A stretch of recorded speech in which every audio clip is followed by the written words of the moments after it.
Thanks. Hey, everybody. Welcome to the Birds and Bees for parents of neurodivergent kids. So welcome and congratulations for making it here in the middle and whatever part of your day this is. So I'm going to share my screen so we can look at slides and all that good stuff. Thank you. And for those of you who don't know me, I'm Amy Lang, and my company's called Birds and Bees and Kids. And so before we get started, I would love to tell you a little bit more about myself and how I ended up here in particular working with parents of neurodivergent kids. So this is my family. That's Carrie, my spouse, and that is Milo, our kiddo, who is now 23.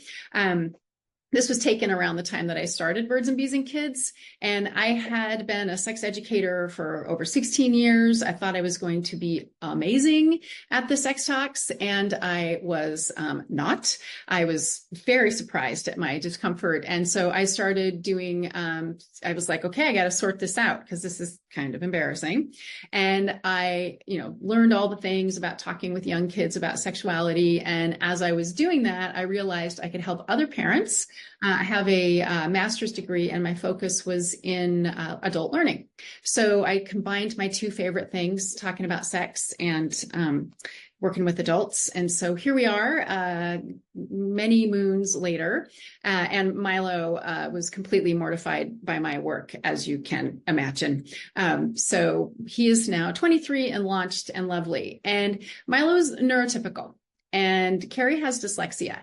And so my neurodivergence in my life is my spouse. And I did not know that dyslexia was considered neurodivergent. And so when I learned that, it explained some things about him that I didn't understand. And so it made so much sense learning that. So I just want to be really clear that that's not, don't have a lived experience of having a neurodivergent child. So the other thing that happened for me is that how I ended up here is I do individual consultations for parents. And over the last couple of years, I noticed that more and more parents had neurodivergent kids. And so I was like, okay, this is really interesting. And I thought, well, there's got to be resources for y'all, right? And I looked and I couldn't find anything. So I was up for something new. And so I dove into the world of neurodivergence and sexuality. And I got a certification from Mercy College in neurodiversity and sexuality. And I have been learning. And I am really hopeful that you're going to find this helpful and that you're going to come away feeling empowered and excited and motivated to get going with the Birds and Bees talks or to start them. So the other thing that's going on here is that my friend Kim Cook is along for the ride. She is going to be backing me up. She is a nurse and a sex educator, and she wrote a great book called Teen World Confidential. And then she also started the Sex Education Alliance, education. I always get it wrong. Sex Ed Alliance. And it is a place where folks like me who work with kids and families and our sexuality educators can come together and learn together. But the best part is that you can go there and find people who have specific expertise in different things and find a sexuality educator that might suit your needs better than, say me. I'm not perfect. I'm not for everyone also. So that is what's happening today. And I would love to know a little bit more about you. And so we're going to do a couple polls. So the first one is I'm curious about your sex talk status. So how old your kids are and where you are in the conversation. So Kim will launch that. And you just do your thing. You can pick your age range and scroll down because there's some other questions too.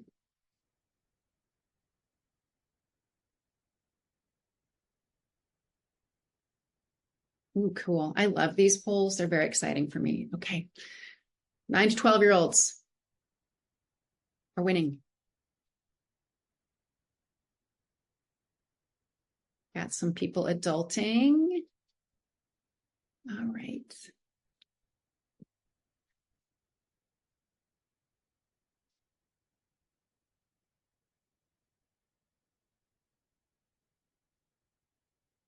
I think we're almost there.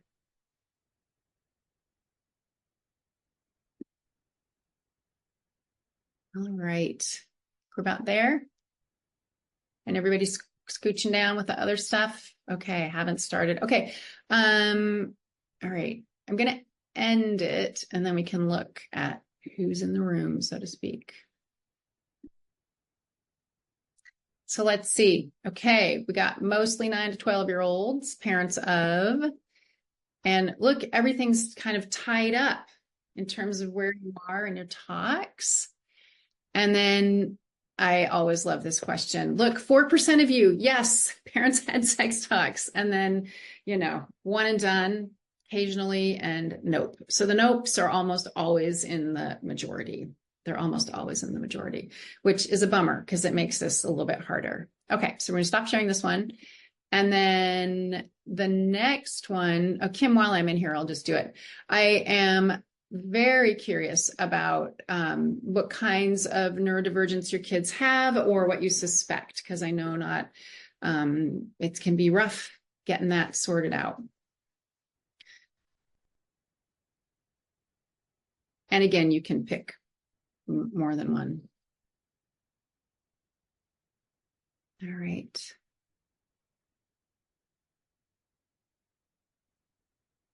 Cool, thank you.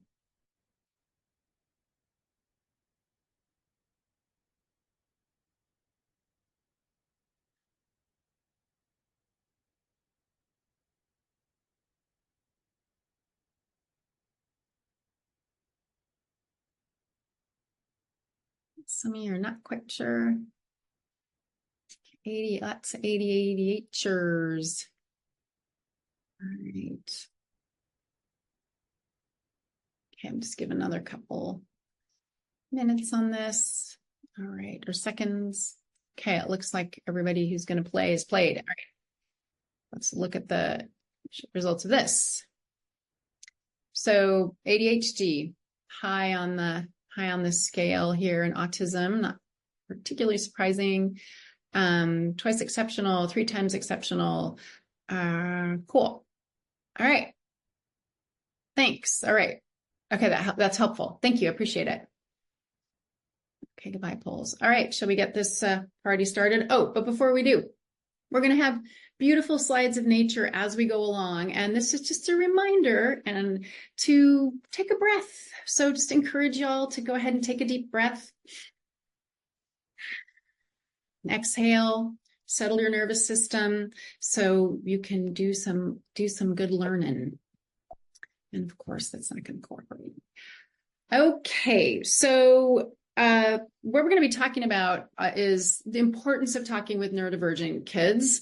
We're going to look at some myths about people with who are neurodivergent, and when it comes to sexuality and relationships. I'm going to give you specific tips for talking with neurodivergent kids. I've got a resource so you can get more support, and then we'll do Q&A. So I will take questions as we go along, and then we'll do kind of a more robust Q&A at the end. I do just want to let you know that this conversation is really directed for our kids who have low to middle plus support needs. And if you have a child that has high support needs, when you get the recording, please email me and I have resources for you. And also, I'm not going to get this right. I am still learning, but I am very confident about, just language-wise, I think is what I mean. I'm very confident about the research I've done that supports what you're going to be learning today. So just want to throw that out there. So, and I'm using notes, otherwise I'll just talk for hours. And I know we don't have time for that. So one of my questions for you is, what brings you here today? What's on your mind? What do you need help with? And so you can put that in the chat. And Kim, if you want to kind of let us know what's in there as it comes up, that would be great. Sure. Thank you. Thank you. Thank you. Kiddo doesn't want to talk about it.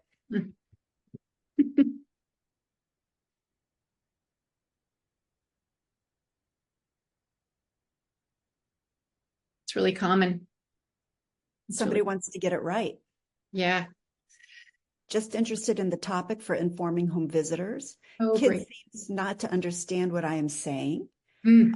Support for talking about consent with a child who has boundary impulse challenges, sharing important information without scaring her or scaring her. I'm not sure which. Both. Yeah, that's what I thought too. Friends are dating and experimenting at age 14, shuts down all conversations. ADHD son is super impulsive, has low self-esteem, and is looking for love and connection outside of our family, concerned he'll meet or hook up with people who'll take advantage. Support for other neurodiverse families. Our own journey was traumatic and came out with collateral damage. On the other side of this now, and want to support others. Working with students and parents who need support with sex ed in a school setting. Cool. Great. Kids are talking about it. So wet bed to get on, probably wanted to get on it. Kids are talking about it, so want to get on it. Okay, cool. Great. Thank you so much for sharing that. So one more, 10-year-old twerks for attention. Twerks for attention. Oh, let's all take a breath. So that's a lot. And you have a lot. I mean, you have a lot going on and there's so many different elements to this. So thank you for sharing all of that. And I really love that some of you are here to help other families. And, you know, there is not enough support for this. So thanks for being here and being willing to share the love. All right. Thanks. Okay. So let's go. Here's a breath time. Take a breath. What's going to happen? Alrighty. So preparation is the goal. And for most of in the history of sexuality education, the focus has been on prevention. So if you think about your own experience learning about sex and sexuality, it was all about don't do it, right? Don't do it. And if you do it, you know, if you can get pregnant, you need to use birth control and wear the condoms and make sure they're there and you could get STI and you could do this, that, and the other things, and things can go sideways and your reputation and all this, frankly, crap that was not helpful. So it was very negative and very prevention based. So when I started learning about talking with kids about sex, one of the things that came up was this idea of like our goal with sexuality education should be to prepare our kids for this huge part of life. Sexuality is something that we do from birth until death. It looks different for everybody, and it's definitely going to look different for your neurodivergent kid. And so if I just encourage you to have this new mindset of, I want my kid to be ready. I want my kid to be ready. I want my kid to be as prepared as they can be. And so for me, when I had that change, I was like, okay, it encouraged me. It made me feel more confident and inspired. So that's my first little, like, let's get this going, right? Let's do this with a positive, right? That's what being sex positive is, with a positive attitude and positive motivation. So there's a show called Shutting Down the BS as I was learning all about this stuff in the last year and a half or so. And there was an episode where they were talking about sexuality and sex education. And one of the participants said, it is all about the parents. And this is absolutely true. In every survey we see about with kids, any kid talking about their sexuality education, they say their parents have had the most influence over them and with regard to the sex talks and with regard to their sexual health. And so you are very powerful. And I want to talk a bit about that with you all because this is why you're the most powerful. You are in their lives the most. You know how they learn. You know when it's safe to talk to them. You know when they're going to freak out if you try to talk to them, really about anything. They trust you. And so this gives you this great perspective and also opportunity to really help them when it comes to this part of life. And I think that because of our own experiences, like all of you know sex talk people or the one and done people, there was no impact. It didn't feel like there was any impact because our parents didn't know that we could, that they could use their power for good. So this is kind of, relatively speaking, new information. So the takeaway here is this: You are powerful, and you can use this power for good. And even if you feel like you do not know what the hell you're doing, you still will be influential and powerful in your child's life. Anyway, so just even a little bit of sex talk in a connection, it increases their confidence and information. So you can use your power for good. You can use your power for good. So I keep making my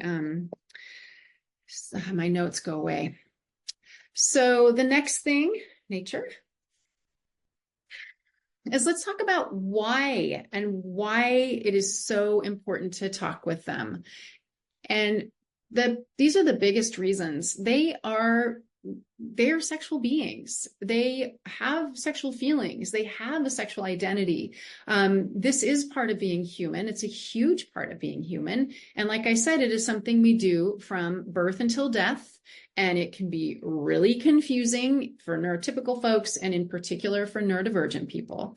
So I believe that they have a human right to a full life, which includes sex and relationships. The other thing too is that they're capable and interested. So some of the folks, some of you who are like, this is what brings me here, clearly your kids are interested, and they might need some help with the being capable part, right? There's some learning that might need to happen there, but they are capable, they are interested. And so just understanding that this is part of life and part of being human, and something that most human beings can participate in and are interested in. So the other reason that it's important to talk with them is, unfortunately, they are at higher risk for sexual abuse, accidental incidents, and impulsive decisions.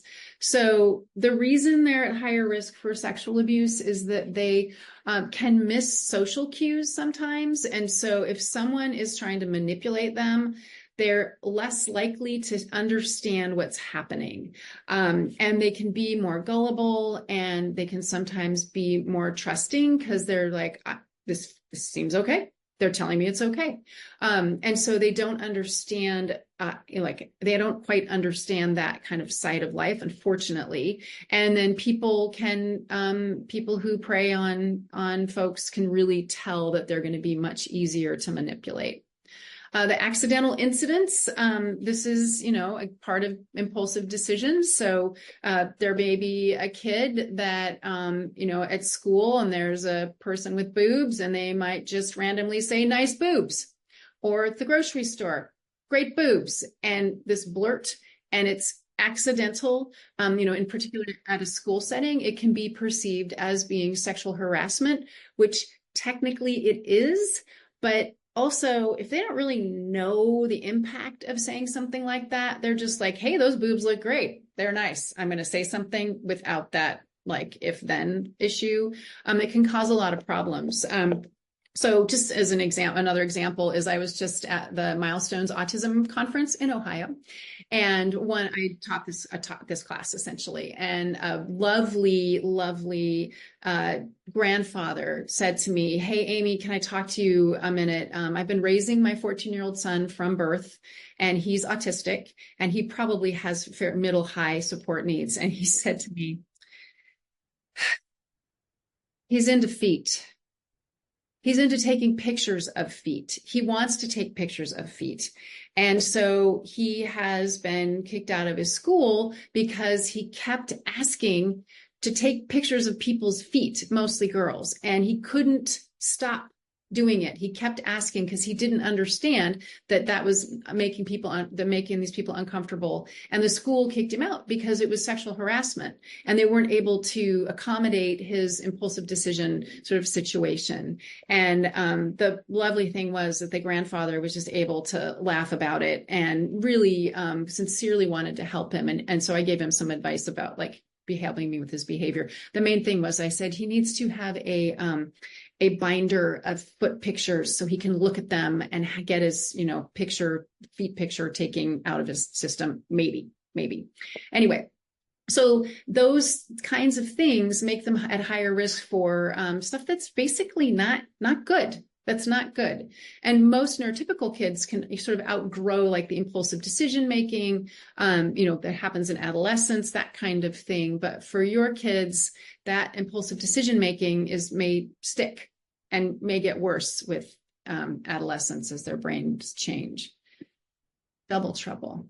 Another reason to talk with them really openly and make sure they have a lot of, I'm going to do it again, have a lot of information is because oftentimes they might be developmentally behind their peers. So you might have a 12-year-old, a girl who's really, she looks like a 12-year-old. She's pubertying. She might have breasts. So she looks grown-ish. But developmentally, she's like a 10-year-old. And so she's hanging out with her peers who are most likely talking about different things related to sex and relationships, things that she just can't quite grasp because of just the way her brain is and where she is developmentally. She's going to have a harder time tracking what they're talking about and getting confused. And so it's really important that you have talked with them about hey, you're going to hear this stuff. Please ask me. You won't get in trouble, so that you can help her make sense of what's happening. And just remember, like when you were in middle school or like 7th grade and all that chatter and back channeling and crushing and talk and, all that stuff that was going on. And then imagine you're your kid trying to make sense of that. It's a lot. And then again, this misinterpreting social cues can lead to going along to get along, not quite understanding the impact of what's happening. Another example of that would be like your kid, there's another kid in their class who's really friendly towards them. And so they think that friendliness means that they're interested in a romantic relationship. And so it can be really hard to but they're so nice to me. They seem like they're into me. And it's like, no, they're just nice to you, right? They're just nice to you. It doesn't mean anything beyond they want to have a friend. They want to have a friendship. So this can also, they need help with that. And I realize that a lot of what I'm talking about, I know you're already familiar with this, right? So just in general, but with the sexuality conversations and relationship and consent conversations, it's just doubly important because again, they're really vulnerable. They're really vulnerable. Black and white thinkers, it's this or it's that. And actually, I was just curious if anybody has an example of their kiddo, like an example of this black and white thinking that might have to do with sexuality, relationships, or anything. I think sometimes it's really helpful to have examples of this kind of thing. And don't worry, we'll talk about porn, but let's do the black and white thinking first because it's actually related. And I'm sorry about the porn. What we have to talk about. So black and white thinking kind of situations or something you're worried about, that might be a good thing too.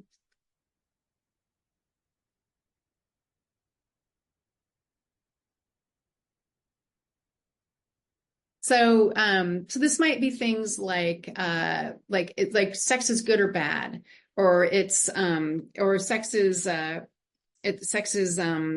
not. It's like good or bad, or you should do it or shouldn't do it, or what you see is real, right? Okay, so the porn thing, the porn can have a much stronger influence for a variety of reasons, depending on what type of neurodivergence your kid has. They can be more likely to rabbit hole with it and want to watch it compulsively. Unfortunately, this can be a area of hyperfocus, in particular with folks or kids who are autistic. And so you really need to be aware of this because it can make it really confusing for them. Like if they see it, and your kids are gonna see it. So don't even think for a hot minute that they're not gonna see it. So when they see it, they're really less able to discern what's real. So they will think, oh, this is real sex. This is how we do sex. And so if they are in a sexual situation, then they may try to do the porn stuff and they don't understand that that's just really not real sex. And lots of adolescents and kids think this is true. They think that this is real sex, But for your kids, making that break of this isn't real can be harder for them. So I strongly encourage you to use monitoring and filtering, because you need to do everything you can to protect them everything you can in your own world to protect them from exposure to this. And there's so many other things. So when you get the recording from me, I will send you a link to my favorite product. I always want to call it software, but that's not what it is. But everywhere online, you know what I mean? The best thing to keep your kids safer online.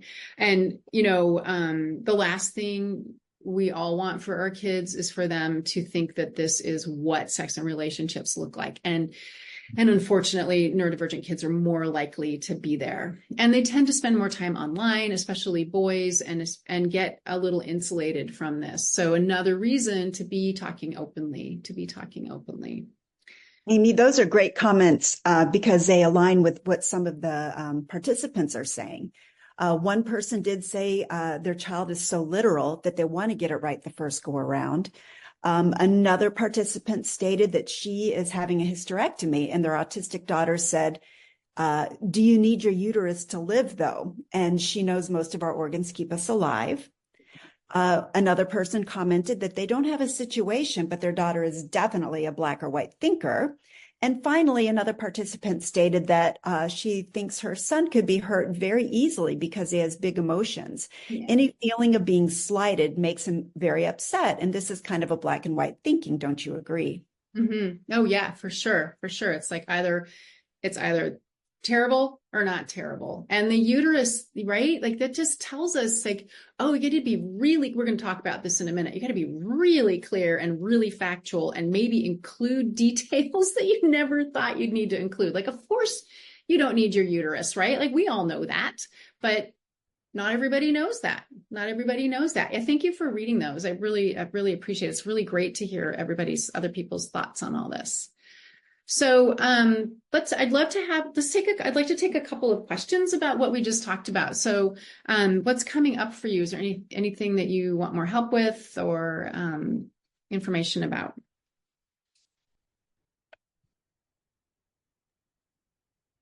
Or whatever's coming up in there. I can see little somethings. Would you scroll back and see if there's anything that might make more porn is definitely sorry. This is Melissa. I think I wrote that. I just want to say, because I do a lot of trainings for autistic young adults, and watching porn and masturbating can often be like an interoception or proprioception stim, or like to regulate their bodies. Mm-hmm. So it's just like a really big kind of, it gets misconstrued and it could be labeled like an addiction, but it can also be very important to notice what's driving them to do that, because it is a way to get into your body very quickly and it's very controllable. And so if they have any type of like alexithymia or issues regulating themselves with overstimulation or understimulation, a lot of teens will learn that, and then that's their go-to to getting back into their body. Yeah. So just wanted to say that. Yeah. What was that big word you used just a minute ago? Alexithymia. Yeah. What's that? So a lot of autistic and ADHD folks have a problem identifying. Not a problem. They have a hard time identifying what they're feeling. Like, so feeling hungry, feeling thirsty, feeling sad. And so that would be kind of linked to the interoception and the proprioception piece. Got it. So if they've struggled with that their whole life and then they masturbate and they're like, oh my gosh, this is great. I'm in my body. I know how this feels. I know what to expect. I'm watching something that's very stimulating. Then they want to do it more and more. It's not the same as an addiction as how we know it. It's more of an addicted to getting into their bodies and regulating. Thank you. That's really interesting and helpful, because masturbating is something that happens to everyone. And like, again, like, I love that. Thank you for sharing that. It's just so important to think about, like, like Debbie Reber says, differently wired. So a neurotypical 16-year-old doing that, they got something going on, like it's kind of the same, like it feels good, it's stress relieving, but not in the same. I mean, it sounds like what you're saying is like in this kind of fundamental way, right? It's a different kind of experience for them. So thank you for sharing that. Anything else anybody wants to? Yeah. There are a few more comments. Porn is definitely something to talk more about, please. Another participant stated that their kiddo is autistic and they are primarily concerned about how his inability to pick up on social emotional cues affects consent and that he can become overwhelmed emotionally and sensorially to the point of meltdown. Someone doesn't know how to talk to their son about masturbating. To the blurting out, my child tries out language that he hears at school. The latest is 69, and I'm not sure if I should take the time to describe what this actually means. I don't want to shame him, but want to be age appropriate. Yeah. How do you suggest we proceed if they don't want to talk about it and they've left books in the room? Sure. Someone asked, what is the phrase again the attendee just described? And then finally, I love, yes, your kid, for learning about how to discuss pornography and safety online with our kids. It has helped me so much. Thank you. Thank you. It's funny because, so thank you for all of that. So the one I do want to address, which I think will be helpful, and I was going to talk about this, but then I decided I didn't want to bring it up. So thank you, lovely person who did. There's some weird epidemic of kids talking about 69. Right now. I'm hearing this over and over again. It's elementary school, and it's older. And so, your kid's going to hear this, right? And so they need to know what it is. So you don't say tell me how old your kid is. So when your child is like test driving language, and they're like, hey, grandma, how's your 69? Because they don't know what it means. That's going to happen, or like randomly like talking about it when they don't get it. And so you do need to explain what it is. It does require that they know what sex is, to a degree. So I'm just going to give you a little, like, let's pretend they're all 10. How I would describe that. So, I mean, it's just, you can just say it's something sexual that people agree to do. It's the way they give each other pleasure. They put their mouths on each other's privates at the same time. It's nothing you ever have to do. It's not for kids. And so it's really simple. And then you might get into the, oh my God, that's disgusting. And you're like, yes, that's disgusting. But not really. But you can talk about a little bit about, yeah, sex stuff is not for kids. That's why this might feel weird and uncomfortable. And here's why you can't ask grandma about her 69. Now, we're going to talk more about like how to do this a little more succinctly, but it kind of cracks me up that I was like, I'm not going to talk about the 69 because I don't want to trigger them. So there you go. You're good. You're triggered or not. Anyway, so thank you for those. And then again, I will also send you some resources about the porn talk. We really don't have time to do that today. Speaking of which, I'm taking a look. Okay, so why don't we all take a breath here? We had porn, we had 69. Or if you're in a place where you're going to look weird if you do this, just put your feet on the floor and think about your feet on the floor. But it's better if you take a breath. Something to just settle down. All right, thank you. Okay, next up, myths. Oh, computer. Sorry. So here are some of the myths, and a lot of these myths are actually about folks who are disabled in some way, developmentally or physically. So one of the big ones is there's this idea that they're trapped in childhood, and because of how they behave, who they are, where they are developmentally, that they're just stuck in childhood. And so they don't really need information about sex because that's not really going to come up for them. It's not going to be part of their experience because, they're still like a kid. Sometimes there's thought that they just can't understand how it all works. So they can't really understand like why people would have sex for pleasure. They can't get, they can't figure out like how to have a romance and what that would look like, or again, like just the physical stuff and all of that. So they just can't get it. And then they're not interested. And all of that kind of comes back to this idea that they're sort of trapped in childhood. And, this is just not the case. Not the case. So, of course, it's the case for some people, but for the most part, it's not the case. Pretty much everybody has some interest in sexuality, even if they don't feel like they're sexual. Like they might identify as asexual, but they're still interested because it's going on in the world around them, and to one degree or another. Some other things, we'll talk about consent in a minute. They can't understand consent. Like they don't get what that means. So here's the problem with the word consent. And I think a lot of adult people don't understand the word consent. Consent means agree. Consent means agree. And so making sure your kid probably understands what the word agree means, and agree to do something, agree to shake hands, agree to have a hug, agree to go to school, right? They understand what that means. So when you're talking about sex with your kids, say people agree to do this. Now, I'm being a little black and white here, right? They usually agree to do this. They want to do this stuff. They talk about it, agree. And you can then say that also another word for that is consent.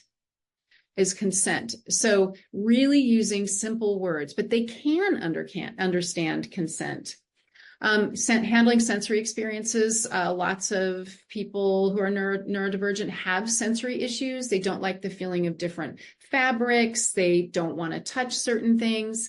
And one of the things that I've discovered doing my new work here is that there is lots of support for folks who have sensory experiences to find ways to be sexual and to do sexual things with their partners.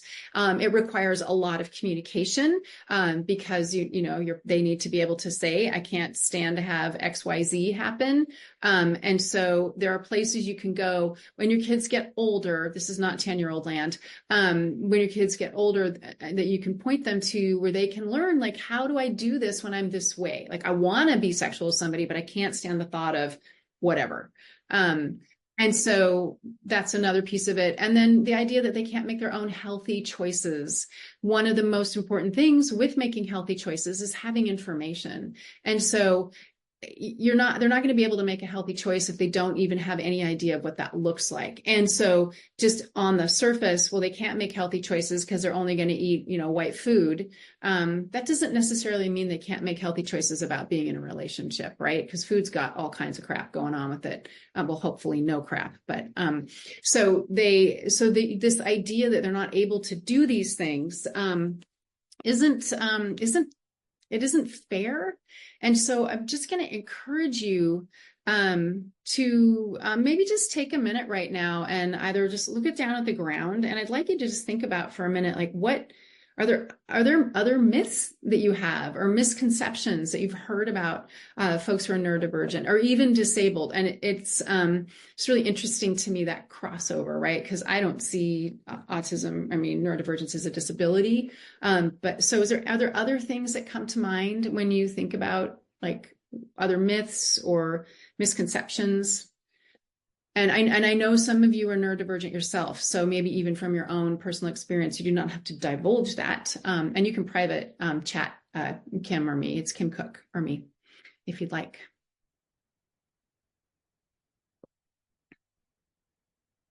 And Kim, do you have anything that popped into your head when you're just thinking about this?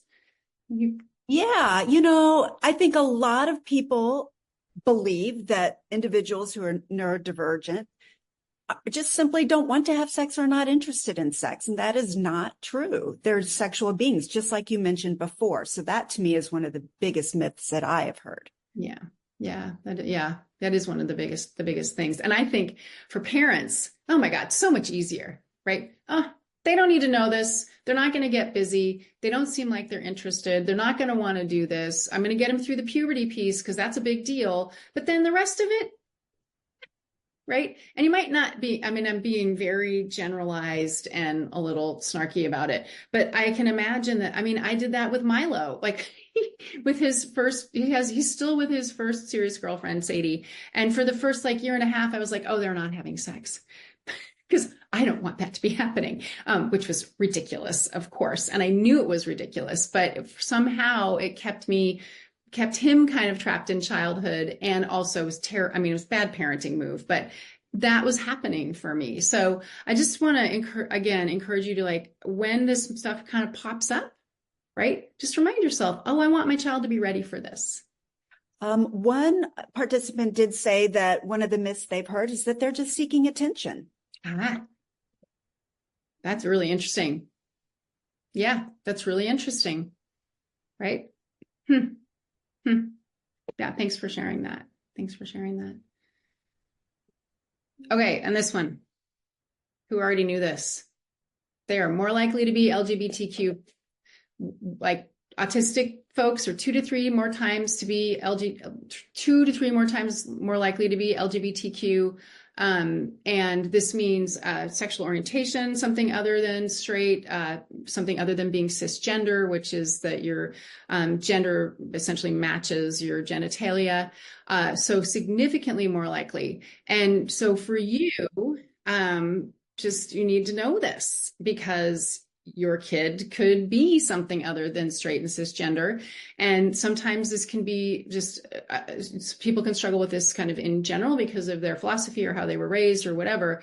But it is really important that you be ready for this. You be ready for your kid to come out, especially now, right? Have you noticed how many more young people are exploring their gender, exploring their sexuality, are very open about it? And so for your kids, this is much more likely to happen. And I'm guessing if some of you, this is already happening. I know somebody said that a couple of people said their kids were 3E. Thrice exceptional. Not quite right, the word. So that means they're have some neurodivergence, they're super bright, and then they're queer in some way. So just be aware of that. And it kind of comes back. It's not really a myth. I couldn't figure out where to put it. So if it's this idea that they're not necessarily going to be straight, and you need to get your poop in a group to be ready for that, to support them. Even if it's something you're like, I don't believe it. Queer kids, their suicide rate is 4 times higher than that of the general population. So that is something that nobody wants for their child. So again, it's just super important that parents are supportive, and as supportive as they possibly can be. Bottom line, just assume they're like every other kid. They're like every other kid. Like, they're having questions, they're going through stuff, they're interested in relationships, they're interested in sex, because then that will give you this better place to come from. Of course, they're different, right? Of course they're different, but that's about kind of how they see the world and how they roll in the world. But if you come at this from, they're going to be interested in this, they're going to want to have romantic relationships, they're going to want to, they're going to be exposed to stuff. So let's make sure they're as ready as they can be and have as much information as they can be, delivered in a way that's going to work for them, that's going to help them be the most receptive and learn the most. All right, who's ready for talk tips? Oh, and anything in the chat? I love having a chat moderator. Makes me very excited. Nothing good? Okay. And as we go along, if you have stuff come up, please put it in the chat. It's really important, because the thing that happens in the chat, which you have been noticing, I'm sure, is that there's new information, right? And stimulating your thoughts and just helping you to have more and more info. Alrighty, let's see here.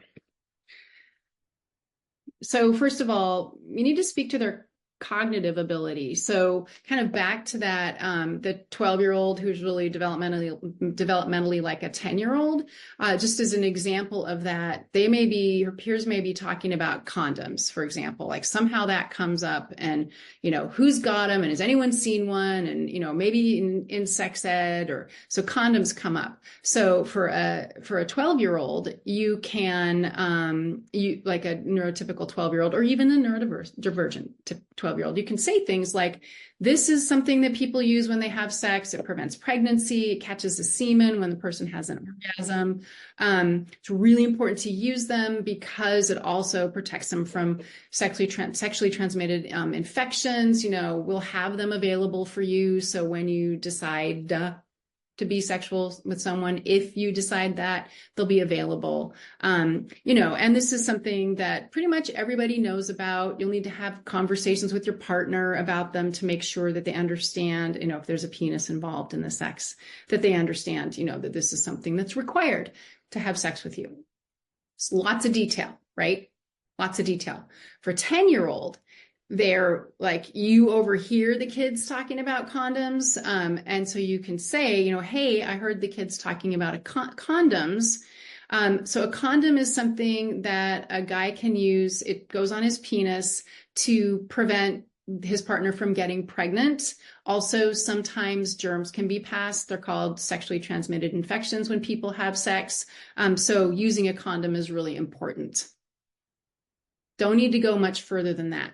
So, and I gave you that 12-year-old pretty much neurotypical example, but the bottom line is the shorter you keep it, the better. I kind of blah, blah, blah a lot there, but one of the pieces around this working with your kids, and again, you know them best, is you keep it short.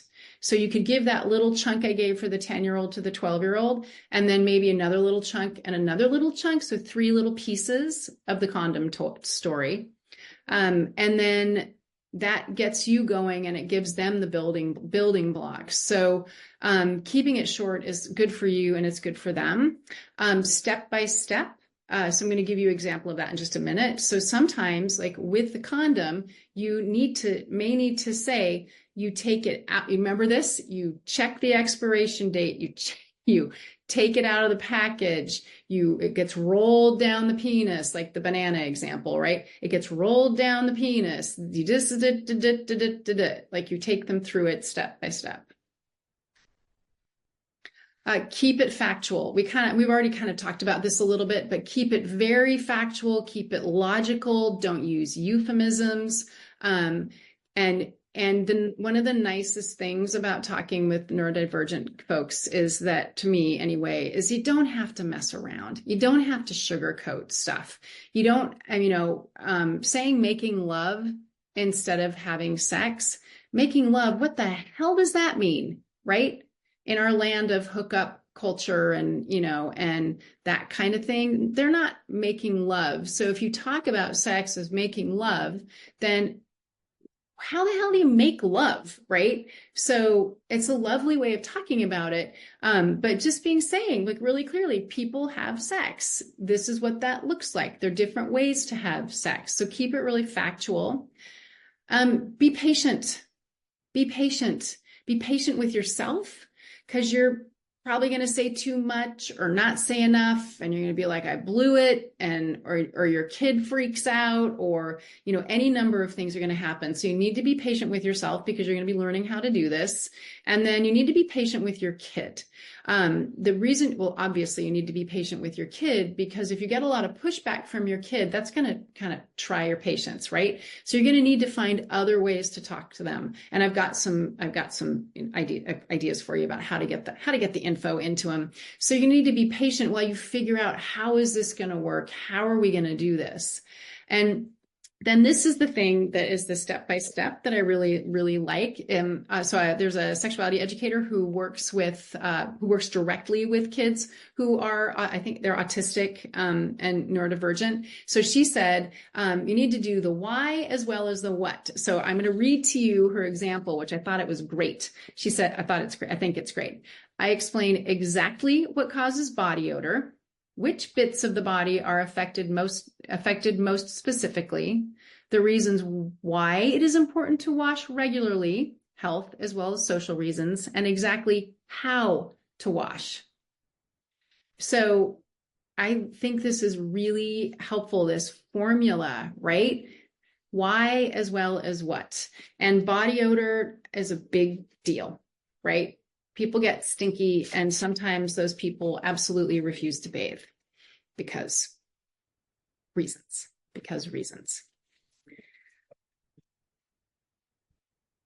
So these are tips that are really helpful in general for talking to kids about sex, but then in particular with your neurodivergent kids. So again, you know them best, right? You know them best. So one thing that is really helpful is to warn them, is to say, hey, I want to talk to you about a sex thing.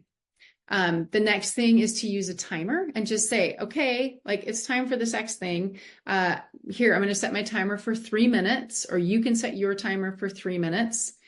You don't need to respond. You don't need to ask me a question. You don't need to say anything.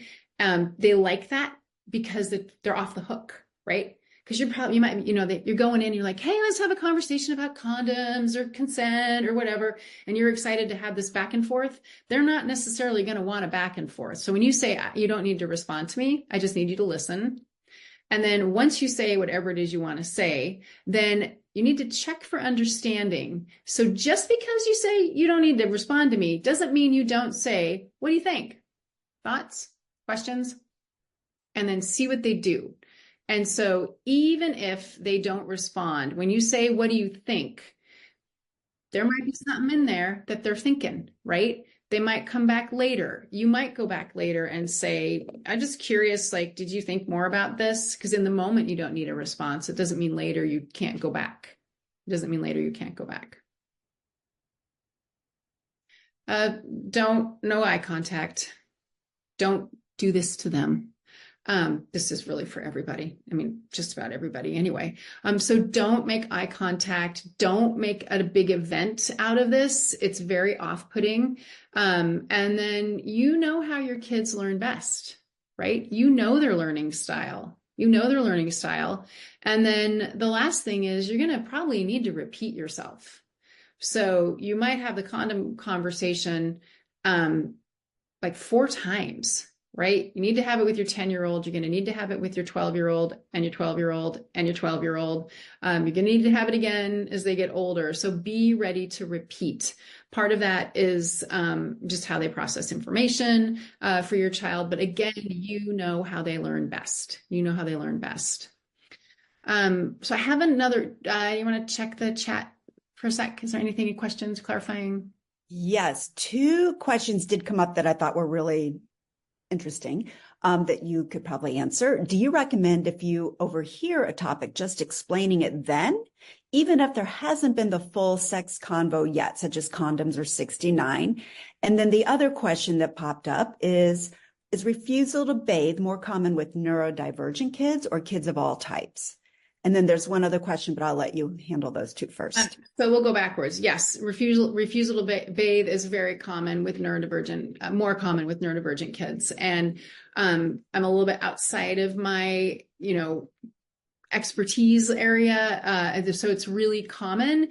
And, part of the problem is like with a neurotypical kid, when you say you stink and the world around you smells you and people are going to ostracize you, that can be really motivating. But when you say to your neurodivergent kid, you stink and people are going to ostracize you, your neurodivergent kid is probably more likely to say, I don't care. And so negotiating that and figuring out how to handle it, again, is kind of out of my skill set because it's more of a behavioral issue. And I have seen, and I know they're out there. I mean, you can just Google, or the horror show that is fabulous, which is ChatGPT. It will tell you how to handle that. It is a miracle and terrifying. So that's really typical, and neurotypical kids do it too, but there's that, they can read that social thing, right? They don't want to be feeling embarrassed or whatever, or stinky.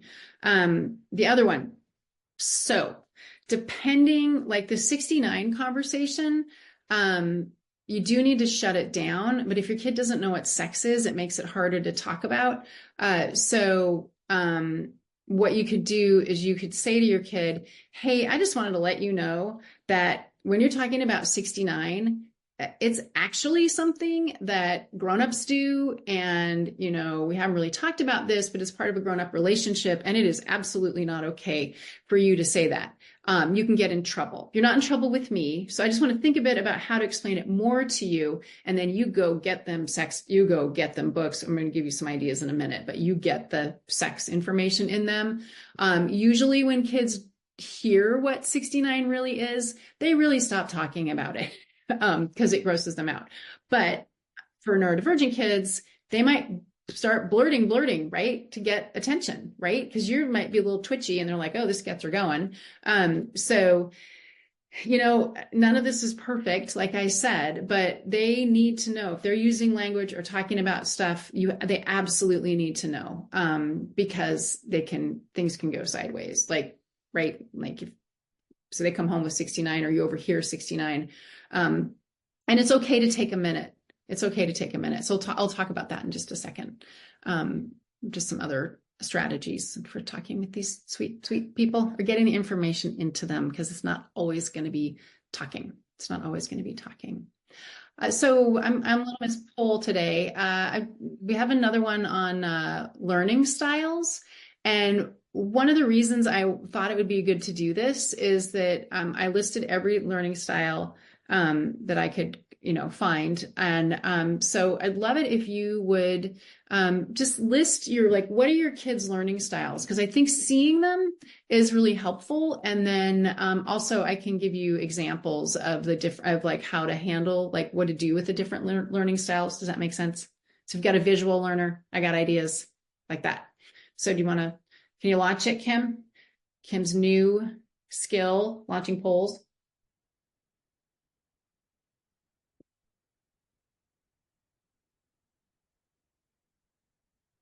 Visually, auditory, kinesthetic, logical, social, interpersonal, solitary. Oh, sorry. Well, look at that.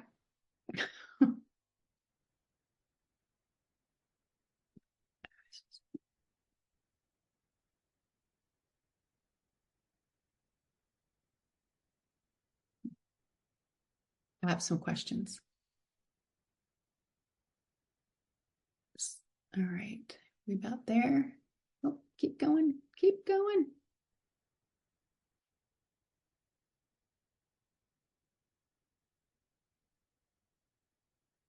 Okay, looks like we're there. I'll end it. Kim, I got this.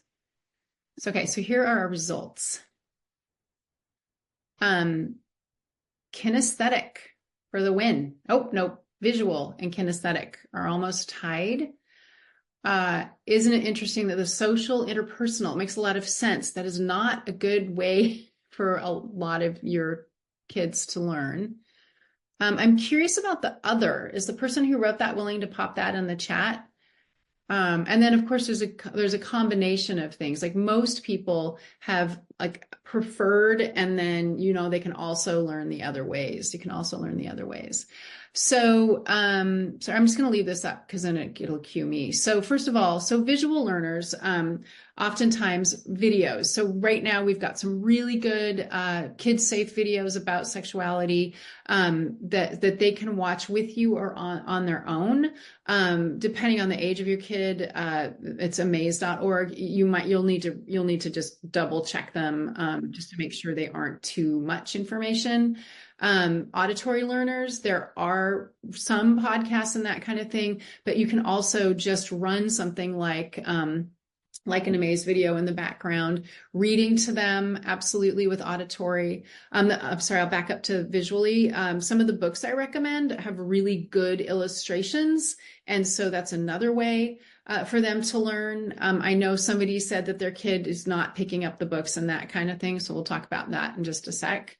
So kinesthetic hands-on, that's a rougher way to go, right? So I mean, pretty much like learning how to use a condom, right? Or put in a tampon in terms of the kinesthetic learning with something like this. It makes it a little more complicated, right? Because you can't really, we don't want our kids going out and getting busy so they can learn how to do it. The logical analytical, this is really kind of an easier, seems like a pretty easy way to go because you can just piece, bunk, bunk, bunk, bunk, bunk. This is how it works. The problem with that is it can, the social stuff can be confusing because it's hard to be logical and analytical about social stuff. This feels like the black and white thinking to me, right? It feels like the black and white thinking. And then where are we here? Oh, there we go. The verbal linguistic, again, talking, that kind of thing can work for your kid. But for most of you, you need to figure out their main, and then maybe there are two backup ways of learning. And you're probably already doing this. And, the trouble with sexuality is that the resources are limited.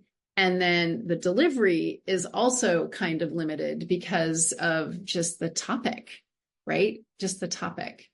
And, as we talked about porn a little bit, like I said, they use it for sex ed, which that's not good.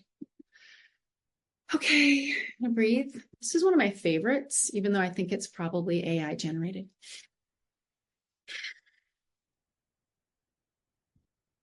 Keep an eye on the time. All right. So to get yourself started, the first thing that I really recommend you do is you do some planning. And what that looks like is you really need to think about a few things. So first of all, what do you feel like is the most important thing for your kids to learn right now? That's one piece of planning. Another piece of planning is, when I say you want your kid to, your kid to be ready for this part of life as they can be, what does that mean to you? What does that look like? What does that look like? And then if you're parenting with somebody else, you need to have a conversation with them. If you're parenting on your own, then lucky you don't have to negotiate much. So, what is important to you? Also, like looking at like learning style, right? That's planning, getting materials together, figuring out when, right? Your kids' rhythms, figuring out when, figuring out like some of those tactics I kind of talked about, like which of those are going to work for your kid? Like, will the timer really resonate? So I'm going to give you some other tools in just a second. Practice. It is perfectly legit to drive around in your car having a sex talk. Like we just talked about condoms. We talked about 69. Just talk about it in your car by yourself. So you hear yourself say the words. So you feel more comfortable when it comes time to say the words with your kid. And then the repeating. So repeating is actually give it a shot. Do it again, try again, talk again. So keep trying, keep talking, even if they're really pushing back, because the more you make the attempts, the more comfortable you're going to get. And you need to remember, like, I know, again, your kids really push back. That doesn't mean just because they're pushing back, that doesn't mean you stop trying. You just need to use different tactics. Does that make sense? Okay, best times when you're doing an activity. So washing the dishes, folding laundry, that kind of thing, watching a show is a really good time because stuff will come up and you can either address it in the moment and say, oh my God, I loved the way that before they kissed, he asked if that was okay, right? We're doing that agreeing thing. Oh, and she agreed, right? Little tiny, tiny conversation. So that's an in the moment. The doing activity piece, the reason for that is that side by side, usually no eye contact. It's kind of nice to have something else focused on. So if they're like going to town with the Legos and you're like, hey, just going to hang out here. Just wanted to tell you something. They're focused on the Legos. That's fine. If they're twitching and jumping around, you're talking to them. That's fine. Don't make them sit down and talk to you because that doesn't really work for anyone. And when you feel the urge, so you're at the grocery store, you're shopping, you're together, you're in the period product aisle. You're like, oh, tampons. You're like, let's talk about tampons. You can do it now in the grocery store. That's probably not a good idea. You get in the car. You're like, hey, tampons. And you talk about tampons. Who uses them? Why they use them? How they work? What to do with them? Right? And so those times really, like, you need to kind of tap in. And you don't need to do it now, but kind of pay attention in the next few days. Like, ooh, this is a time when I could have talked about this. Oh, Amy said tampons. Hey, like, when you have a little moment, like track that, like when you have a little thing pop up. So one other thing that I didn't say is if you feel urgency about something, like you have an 8-year-old and they could have a period and you've not talked about it, partially because you know that they're really, really freaked out about blood. I did a consultation with a couple whose daughter is, I think she's 6, and she's really freaked out about blood. So we talked about how do you help someone who's going to probably bleed manage that. And so if you haven't done that yet, that might be an urgent thing. So might be a place to start. And the nice thing about puberty is you don't have to talk about sex. Anyway, so I really don't have time today to give you like all the ins and outs of what they need to know by when and all of that. So I can give you a really brief rundown of that, and I'll do that in a second. But here are all the tools you can use, and it'd be great if people have other ideas of ways and tools they can use to talk to their kids. So books, obviously, there are tons of books for kids. There are specific books for neurodivergent kids, but there are not very many, and it's all about autism. Which is relevant to a degree. There are, like I said, there are videos now, really good TV show. There's a show called Everybody Curious that's like a sex ed classroom show. Amaze.org has really great videos. For those logical people, there's stuff on YouTube that is like science-based. So those are all ways to go. TV shows, just TV shows, right? There's all kinds of stuff that comes up. People, depending on how your kid's brain works, using social stories, it is legit to text, email, give your kids write notes, and talk, and then real life examples. So I have another client whose kid is very resistant, and she's a single parent, and she's very worried about him getting this information. And so as we were talking, she said that we have a whiteboard. And so we use the whiteboard to communicate about, like kind of daily stuff, like, hey, I'll be home at 6, or can you, whatever, walk the dog, or loved your shirt you wore today. So they have this nice way to communicate, because that's easier on him. And, frankly, it's easier on her. And so she said to me, I'm going to use a whiteboard. I'll use a whiteboard. And I was like, no, do not use the whiteboard, because that is this place of connection, right? You both feel good there. And I said, if you start, throwing, this is what masturbation is up there, it's going to take that kind of closeness that whiteboard is happening with that whiteboard away. So we're like, all right, what can you do instead? So what she's decided to do is she's got a notebook for him that she said, hey, you need to learn about this stuff. I'm just going to write notes to you so you can read about it and, kind of learn that way. She talked with him about, you don't have to talk to me about it, the whole no response needed. And then the other thing she said when we were talking, she's like, oh, you know what?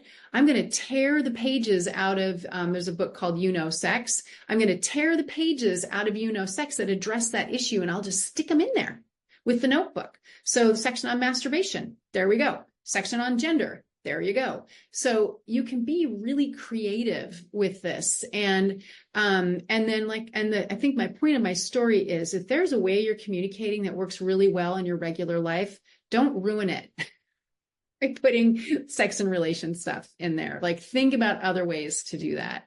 And then the real life examples of the things I just gave you, right? It's real life, one word. Anyway, help me grammarians, help me spellers. So I don't know, what other techniques are you all using? I love this comment that somebody just wrote. This person is going through menopause. So she's been using it as an example of how bodies go through changes throughout life and introducing puberty to her 9-year-old. I think that's brilliant. Yeah, love it. Love it. And then it also normalizes menopause, which is very important. Right. Can I get an amen? Yeah, I love that. Any other comments?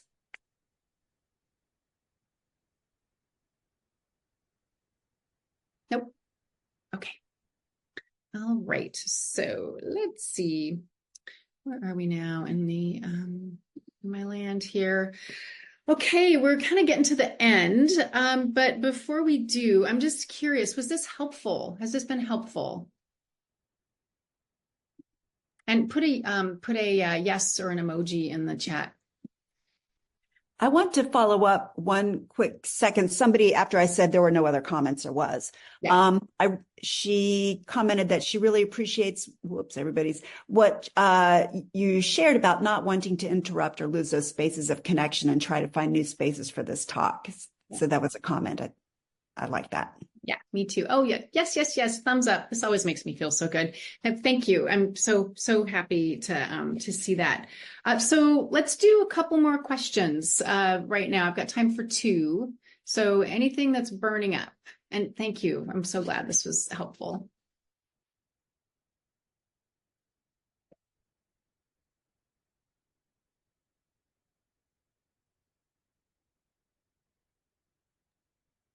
Somebody has boy-girl twins in middle school, and they prefer to cover it with them together. But are there some topics that should be done separately? Yeah, that's great. So I'm sorry, they prefer to talk together, or I missed the first part. Yeah, the parent prefers to cover it with them together, but wonders if some should be separate. Yeah. So, a couple of things about that. So, first of all, you know your children's temperament. So one might be really extroverted and chatty, and the other kid might be really more quiet and reserved. And so you need to take that into account. So it might be harder for the reserved child to have like talks together with their sibling. And that's okay. That's just something to take note of. So absolutely, the conversations can happen together. So I think like all the reproductive stuff is okay, safe to have together. Consent conversations, different kinds of families, you know, LGBTQ stuff, like all of that is fine. That's all fine to happen together. But you need to really be mindful of when you wade into something, like watch them. And if one is like, oh my God, stop talking, it might be because it's in front of their sibling. So you can do both. And then you do need to have separate conversations because they do need privacy. Because if you're like, you know, if one of your kids is hardcore crushing on someone, which can be really confusing, just being able to talk with you about it one-on-one is really helpful. So it kind of comes back to, it's sort of, yes, both. It's both. It's both. And again, just keep in mind, like, what are their temperaments like? What are their temperaments like? And of course, it would be easier if you could just do them both at the same time because it's just less talking, just less talking. Okay, one more. Okay. Someone else asked a question similar to that about the ages of siblings. So do you have any suggestions for talking to siblings of different age span? Mine are 11-year-old girl, 9 and 4 boys.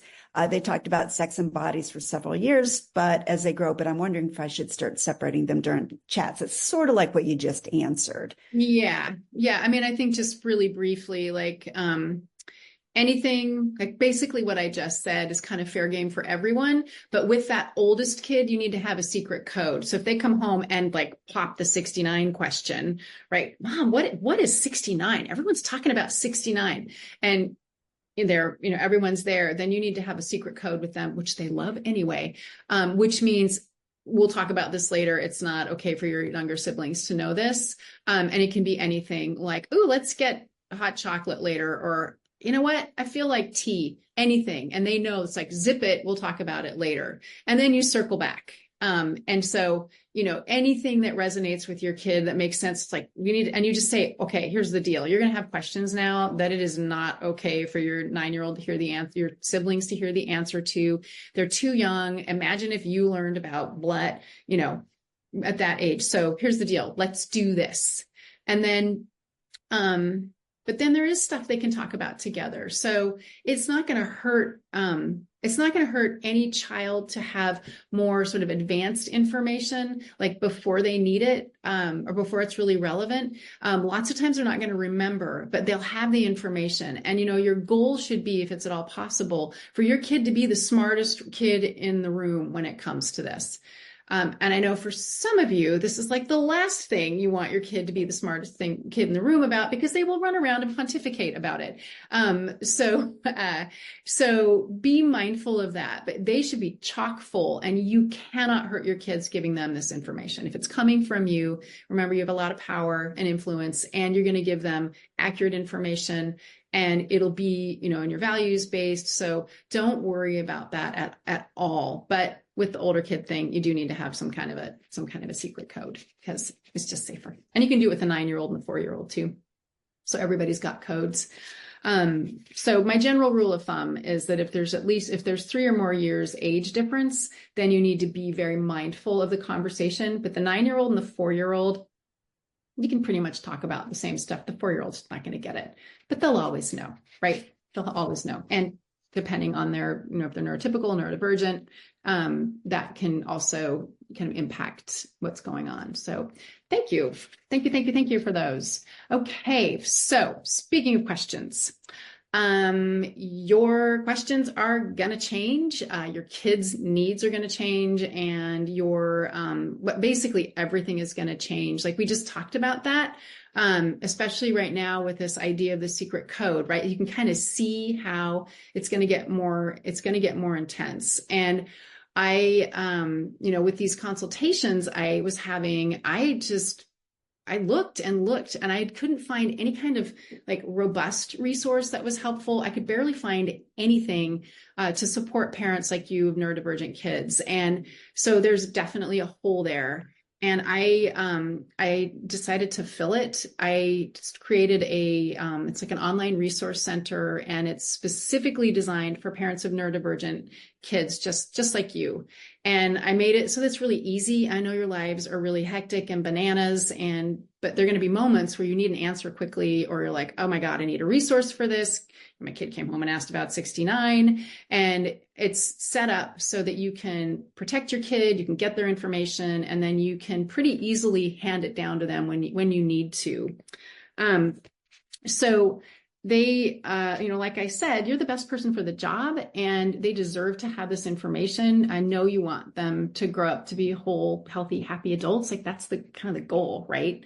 And I think that one of the things about talking with kids about sex, especially right now, and especially with neurodivergent kids, once they get into those tween years and are heading into high school, there is so much going on. There's so much they're going to be exposed to. And you really need to be ready to kind of get ahead of it so that you can, like, you're going to need to navigate this, and then they're going to need to navigate it as best they can. So I did a bunch of research to figure out like what's needed for you and what's needed for your kids. And I relied on my neurodiversity and sexuality certification. And it freaks me out to say this, but I have been a sex educator for over 25 years. And so I relied on that as well. So it's created to be as effective as possible for you and as easy to use for you. Let's see what else. Let's see. Oh, okay. So here's what you get when you sign up for it. So you get a reinforcement of what we talked about right now, and then you get everything else you need. So I know you want to know what they need to know by when, how to introduce different topics. There is a section on pornography that is specifically for neurodivergent kids. Like we did not have enough time to talk about that. And it's like, again, it is so important. And then the other piece of it is that you get a private consultation with me. So you can talk about anything you need and get really specific, detailed help, like that gal with the whiteboard. If she hadn't talked to me, she would have screwed that up with the whiteboard, right? That would have not been a good move for her, not to toot my own horn, but to toot my own horn. Anyway, so normally it's $149. Oh, here's this. I can do this. No, I can't do that. Will you stick the link in there? It's $149. And if you use the code ND20, you'll get $20 off. And, I didn't say this earlier, but I just hope you pat yourself on the back for being here live. 500 people signed up for this, and which is great, but they're not here. And learning this way is so much better. It's so much more effective. You get $20 off. And then you also bonus get a copy of my Sex Talks with Tweens book. And it's just scripts. It's all the words. It's scripts on everything: porn, tampons, condoms, birth control, all the things. And then the last thing. Like I said, there's a lack of resources for parents like you, and you need the help and support. So go grab it, and let's take some more questions. And if you have questions about the Solution Center, happy to answer those, or just the sex talk. One person did have a question. Are you able to share your favorite website blocker that you mentioned earlier? Yes. Oh yeah, I will. Yeah. I'll have to go grab the link. So give me a minute to do that. It's called Bark. So you can go look it up. Not now, because you got to learn with me right now, right? It's called Bark. It's great. And I'll send the link in the email as well. Oops, excuse me. So one thing I didn't talk about is this quick start section. So what that is literally, it's to get you started quickly. So the section is divided up in age group. So in each age group, there are books that are age appropriate, there are videos that are age appropriate, and then there are conversation starters. So you can really just get in there and get going. And then there's a section that has specific books and support for neurodivergent kids. So that's one of the other pieces of that. All right, let's do this. Any info on helping kids manage impulsivity? Okay, everybody else who's dealing with this, put your tips in there. So the impulsivity thing, I think if one thing that you can do is maybe do some practicing with them. So have them like pretend to touch someone, hug someone, grab someone, like whatever it is. And so you can practice saying stop so they feel what that's like. I'm not kidding. I know some of you I know you're dealing with this. So if you have suggestions. So if talking about how that can be upsetting to people, if getting in trouble is motivating, that might be helpful. Maybe watching shows with them and you see, and that you might have to do some research, but like, so they can see what happens if somebody does something impulsively and they watch the other person's reaction. Rather than them trying to experience it themselves. I don't know if that makes any sense. And then also you might try a code word. Like if you see it coming, you can say Snapdragon, and that might help remind them to slow their roll. But the trouble with the impulsivity and adolescence is with your kids, it's this just, damn it, right? Damn it. Why isn't there a medication to turn down the one or the other impulsivity? So yeah, it's hard. It's really hard. And they can get in trouble. Like my sweet kiddo that was taking pictures of people's feet. He could not stop asking. He didn't get it. And thank God it was just feet, which was one of the things I said to the lovely grandfather. I was like, thank God it's just feet. And he's like, I know, because it could be worse. It could be worse. All right. Other thoughts? Was that a new?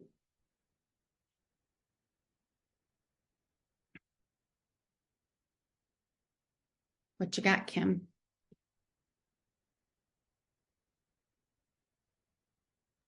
I had my microphone off. Sorry. Other ideas too with the impulsivity is maybe some deep breathing exercises, create routines, and maybe some visual reminders. But we do have a question here. How to best address inappropriate gesturing in public, holding objects in their public area to look like a large organ. Great. They mean pubic area to look like a large organ. I'm not sure. Yeah.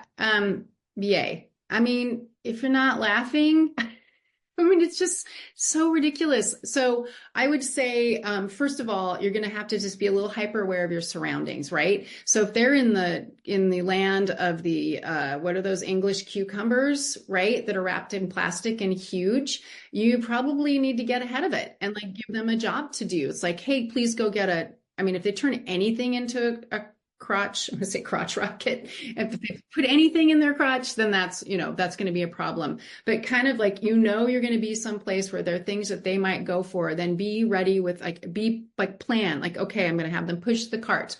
I'm going to send them off to go get whatever. And then the last piece of this is when they do that in public, they are fiercely attention seeking. And so this is going to sound really weird. But you might as well give it a try, is if they're putting the giant cuke in their crotch, just say, oh, you know what I would love? I would love a hug. Or can I have a high five? Because they're attention seeking. And if you give them positive attention, then they're gonna do better. And so when you see that happening, you need to poker face. The other thing is you poker face and just look at them and just say, stop, and turn around. And see what they do. But oftentimes when they're attention seeking, you do need to figure out like a way to give them positive attention. It's like, and you could be like, oh my God, we talked about this. Give me the cucumber. Let's buy it. And here, will you hold the grocery list? So you can do that too. So just working around it. And I know it's really hard.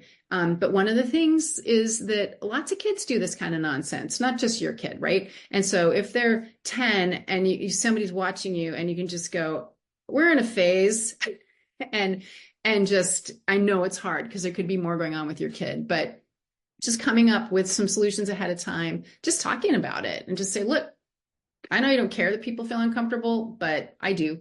So you need to knock this off. Well, this kind of ties into another question that's popped up a couple of times. Is twerking offensive? My child loves to dance around and does it a lot. He's 11. When I ask him not to do it, he does it more. And this person tries not to get triggered by it. And another individual has chimed in that they're having the same issue. So good, you know, that he's attention seeking with it and increases the behavior because you are right there with him, right? You're like, oh my God, stop it, right? And he's like, oh, bring it on. So I'm going to do it more. So, so kind of the same thing. When he starts twerking, just turn around. Be like, walk away. Now he might hunt you down, right? He might hunt you down. So if he's hunting you down, just turn around and say, I'm going in the bathroom, and go in the bathroom. Or go in your bedroom. I'm going in my bedroom, and go in your bedroom. I'm going outside, but go someplace where he can't get at you. And then it's kind of the same thing, right? It's like it's attention seeking. He loves getting you riled up. So another tactic is to, this is from Positive Discipline. There's something called special time. So if you can set aside time, I know you're probably busy in your life's bananas and you might have like 6 more children, but if you can find a way to just spend time alone with him, or the other piece you can do is you can say, hey, you know what? I know that you love to dance. Can we just look at some YouTube videos of some other ways to dance? And so you're connecting with him around the dancing. You're on the YouTubes with him. So you'd be a little careful, or you could do pre-research. You'd be like, oh my God, I found this. I thought you'd love it. And then watch with him. So that might also like give him this, like, I see you, right? Because he's not feeling seen. And, you know, at 11, there's so much going on. And at 11, with the little differently wired brain, there's so much more going on. But that's that. But the flippin' twerking. So once upon a time, my Milo and his 2 pals were over, brother and sister, and we were playing. They were like 7, and they're playing. I don't remember the game, but Erica won, and she stood up and she went, I won, I won, I won. And my husband's in the kitchen, and he looks at her and he looks at me and he says, make that stop. And so I said, hey, Erica, I'm really happy that you won, but that's a really adult way to move your body. So I'm going to ask you to stop. And she went, and she stopped.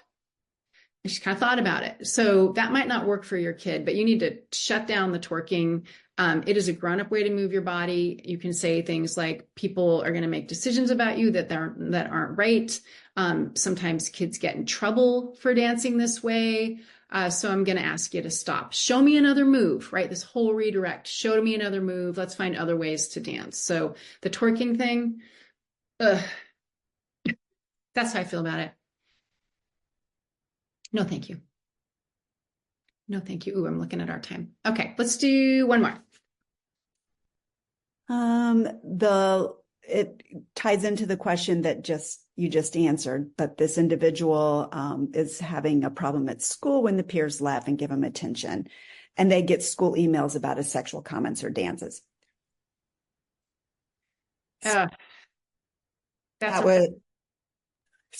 That's the last question that we have on our thing. Okay. So that's really hard. And I think that for someone like that, he might need more help in general behaviorally. Hopefully the school understands that it's like, this is not sexual harassment in this. Well, I mean, I love early on the masturbating thing, right? What's happening for him is that he doesn't get the social cues. He doesn't understand what's happening. And so maybe the school needs to enlist the kids, right? Maybe the school needs to say, hey, look, you know, he's having trouble with this. Like maybe there's a more mature kid or a kid that likes to be a helper that says to him, knock it off, right? Or if they can track the circumstances that this is happening in, you know, just maybe a little more awareness, but it's super hard. Like he might be in a giant school. And if he's not able to like translate from what's happening at school and this impulsive you have this like, hey, you did this thing, it's not okay.